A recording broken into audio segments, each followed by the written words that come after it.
అమెరికాలో జరిగినటువంటి చోరీ గురించి ఆల్రెడీ నేను మెన్షన్ చేశాను. కానీ అసలు అమెరికా లాంటి దేశంలో ఇట్లా సాధ్యమవుతుందా? ఇది అమెరికాలో జరుగుతున్న దోపిడీ, పట్టపగలు జరుగుతున్నటువంటి దోపిడీ. భారతీయుడికి సంబంధించినటువంటి దుకాణంలో జరిగిన దోపిడీ, బంగారం దుకాణాల్లో వితిన్ 70 సెకండ్స్ అట, 70 సెకండ్లలో 16 కోట్ల రూపాయల విలువైనటువంటి బంగారు నగలు దోచుకెళ్ళారట.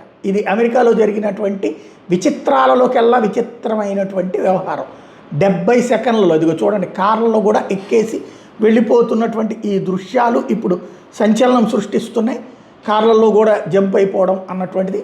క్రమంగా అసలు అమెరికాలో ఏం జరుగుతుందో, అలా పోలీసింగ్ ఏం చేస్తుంది అన్నటువంటిది చూడండి. ఎట్లా పరిగెట్టుకొచ్చారు, ఎలా దూకేశారు, ఎలా పగలగొట్టేశారు, అద్దాలన్నింటి పగలగొట్టేయడం, అందులో ఉన్న బంగారు నగలన్నింటి వేసుకోవడం, వెళ్ళిపోవడం అన్నటువంటిది.